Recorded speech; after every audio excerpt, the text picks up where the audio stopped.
ହାତୀ ଉପଦ୍ରବରେ ଭୟଭୀତ ଅଞ୍ଚଳବାସୀ।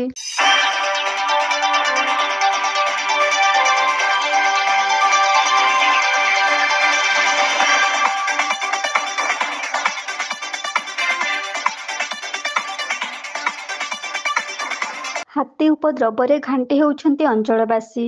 ଯେତେ ଚେଷ୍ଟା କରିଲେ ବି ଜଙ୍ଗଲୀ ହାତୀପଲ ତାଣ୍ଡବ ରଚନା କରିଚାଲିଛନ୍ତି, ଆଉ ଆଗକୁ ଚାଲିଥିବେ ମଧ୍ୟ। ଜୀବଜଗତ ପାଇଁ ନିହାତି ଆବଶ୍ୟକ ରହିବା ପାଇଁ ବାସସ୍ଥାନ ଆଉ ଖାଇବା ପାଇଁ ପେଟକୁ ଗଣ୍ଡାଏ ଦାନା। ଏହି ଦୁଇଟି ଜିନିଷ ମିଳିଗଲେ ଜୀବଜଗତ ତାର ଭବିଷ୍ୟତ ପାଇଁ ସଂଗ୍ରାମ କରିଚାଲେ।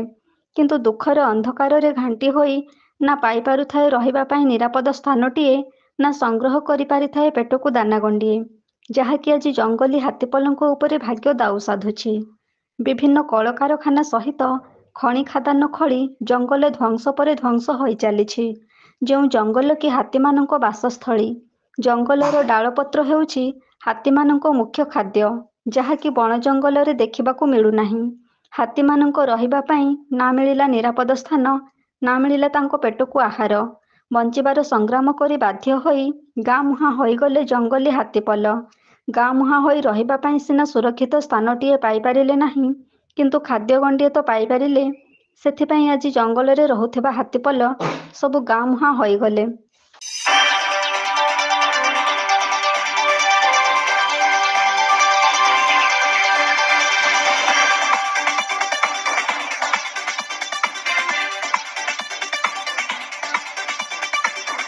କେନ୍ଦୁଝର ଜିଲ୍ଲା ସାହାରପଡ଼ା ବ୍ଲକ ଅନ୍ତର୍ଗତ ଖଜୁରୀପାଟ, ମହ୍ଲାରପଦା ଏବଂ ବାଇକଳା ଗ୍ରାମ ପଞ୍ଚାୟତ ଅଞ୍ଚଳରେ ଏବେ 27 ଘରିଆ ଜଙ୍ଗଲୀ ହାତୀପଲ ଡେରା ପକାଇଛନ୍ତି।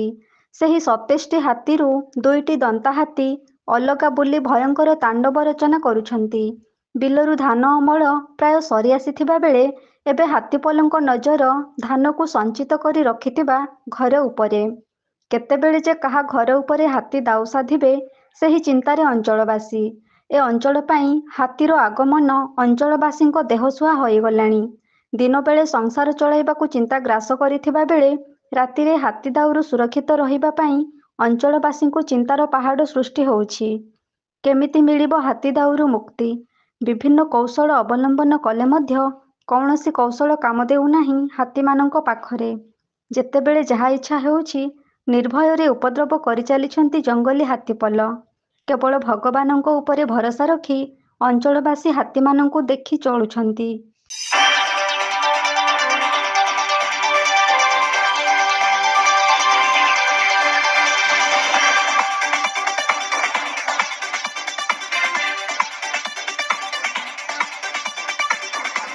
ରାମଚନ୍ଦ୍ରପୁର, ବିଲା, ଲୁଙ୍ଗା, ଖୁଣ୍ଟାପିଙ୍ଗୁ, ହରିଚନ୍ଦ୍ରପୁର, ବାଇକଳା ଅଞ୍ଚଳରେ ହାତୀମାନେ ତାଙ୍କ ଉପଦ୍ରବ କ୍ରୀଡ଼ା ଚଳାଇଛନ୍ତି। ଦିନରେ ପରିଶ୍ରମ, ରାତିରେ ଅନିଦ୍ରା ଏବେ ଗ୍ରାସ କରି ବସିଛି ଅଞ୍ଚଳବାସୀଙ୍କୁ। କେନ୍ଦୁଝର ଜିଲ୍ଲା ଏକ ଚାଷବହୁଳ ଜିଲ୍ଲା। ଏହି ଜିଲ୍ଲାରେ ଧାନ ଚାଷକୁ ନିର୍ଭର କରି ପରିବାର ପ୍ରତିପୋଷଣ କରିଥାନ୍ତି। ଧାନ ଅମଳ କରି ସାରିବା ପରେ ଅଭାବ ଅନାଟନର ସଂସାର ଚଳେଇବା ପାଇଁ ପୁରୁଷମାନେ କାମଧନ୍ଦା କରିବା ପାଇଁ ବାହାରକୁ ଯାଇଥାନ୍ତି। କିନ୍ତୁ ହାତୀମାନଙ୍କ ଏମିତି ତାଣ୍ଡବ ଯୋଗୁଁ ଲୋକମାନେ ଗାଁ ଛାଡ଼ି ବାହାରକୁ ଯିବା ପାଇଁ ଇଚ୍ଛା ପ୍ରକାଶ କରୁନାହାନ୍ତି, ଯାହାଫଳରେ ପରିବାରରେ ଅଭାବ ଅନାଟନ ଲାଗି ରହୁଛି। ହାତୀ ଆସି ଯେ ଗରିବ ଖଟିଖିଆ ଲୋକଙ୍କ ପାଇଁ ଅଭାବ ଅଧିକରୁ ଅଧିକ ଗ୍ରାସ କରୁଛି, ତାହା ସ୍ପଷ୍ଟ ଭାବରେ ଜଣାପଡ଼ୁଛି। ହାତୀ ଉପଦ୍ରବରେ ଅନେକ ଲୋକ ଅନେକ ପ୍ରକାରର ସମସ୍ୟା ଭୋଗୁଛନ୍ତି। ତାହା କେବଳ ହାତୀପ୍ରବଣ ଏରିଆର ଲୋକମାନେ ହିଁ ଅଙ୍ଗେ ଲିଭାଉଛନ୍ତି। ହାତୀ ଉପଦ୍ରବ ଦିନକୁ ଦିନ ବଢ଼ିବାରେ ଲାଗୁଥିବା ବେଳେ କମିବାର ପ୍ରଶ୍ନ ଉଠୁନାହିଁ।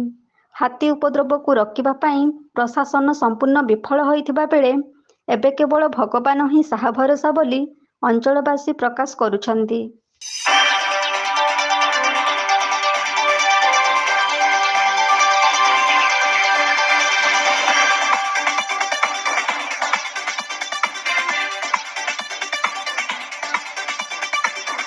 କେନ୍ଦୁଝରରୁ ଦେବାନନ୍ଦ ମହାନ୍ତଙ୍କ ରିପୋର୍ଟ, এবি ନ୍ୟୁଜ୍।